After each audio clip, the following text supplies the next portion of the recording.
L'ouvrier mérite son salaire. Ne l'oublie jamais, l'ouvrier mérite son salaire. À chaque instant, tout ce que nous faisons, il y a celui qui est avant le commencement et après la fin qui marque. D'autres l'appellent Jésus, d'autres l'appellent Aïssa, d'autres l'appellent Nzembi, d'autres l'appellent Jesus, d'autres l'appellent, quel que soit le nom. En fait, chacun l'appelle en fonction de la manière qu'il se révèle.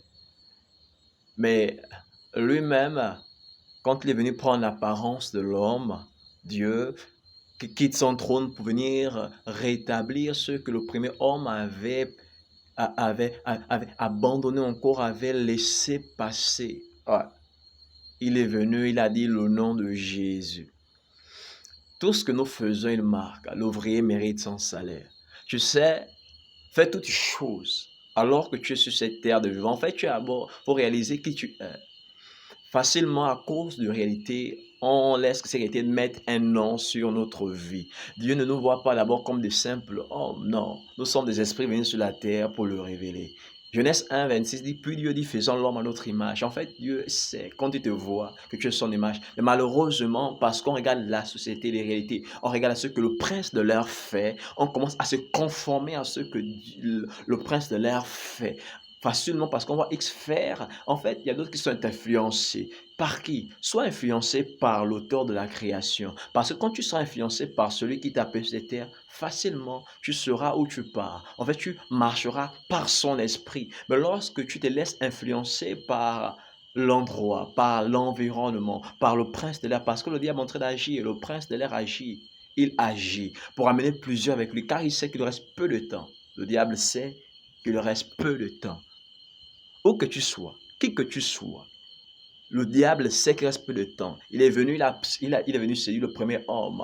Il est venu, quand il parle de premier homme, c'est Adam et Ève en même temps. Il est venu, il a séduit, parce qu'il savait le potentiel que Dieu avait mis à la personne. N'est-ce pas dans Luc 4, lorsqu'il vient tenter Jésus-Christ, dit cela, à la troisième tentation, à la deuxième tentation dans Luc 4,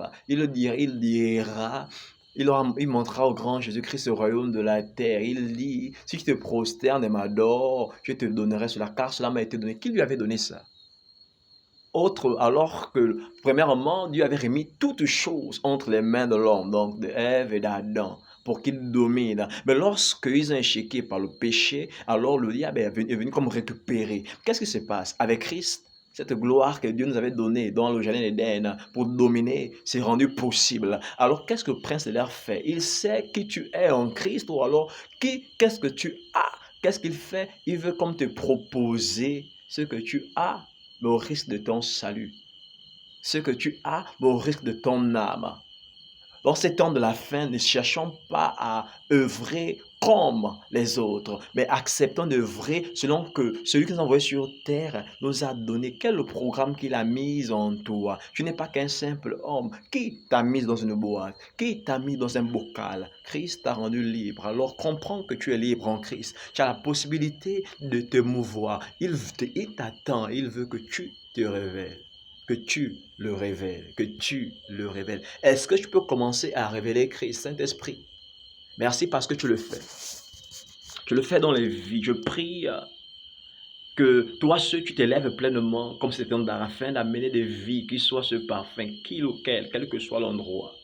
Que toute œuvre du prince de l'air qui amène à l'homme de regarder à sa réalité, c'est une perte de temps. Plus on regarde à cette réalité, plus ça prend trop de place, on est conscient. Je prie maintenant, Saint-Esprit, alors qu'elle croit, que tu te révèles pleinement, que toute forme, Père éternel, de réclamation, toute forme, Père éternel, de ce qu'on dit, il est écrit dans Colossiens 2,14 que tu es fâché, l'acte dans les ordonnances de condamner. Autrement dit, toute forme de réalité qui venait avoir raison de notre vie sur la croix, tu l'as effacé. Que ta parole soit évidente dans les cœurs, dans les vies, afin d'amener à bien la mission à laquelle tu l'as appelé, tu m'as appelé et tu nous as appelé sur terre. Plus on se concentre sur toi, plus on n'aura plus de temps à perdre pour ce que X ou X ou Y a dit.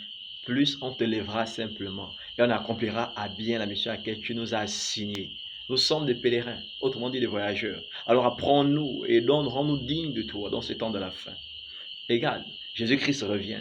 Quand je vois tout ce qui se passe à gauche, à droite, ça confirme simplement que l'époux est proche. Alors que faisons-nous? Lavons nos robes. La robe, c'est la vie. lavons nos robes, Jésus est proche.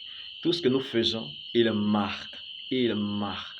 Donc, faisons toutes choses pour œuvrer pour celui qui nous revient sur terre et non le contraire.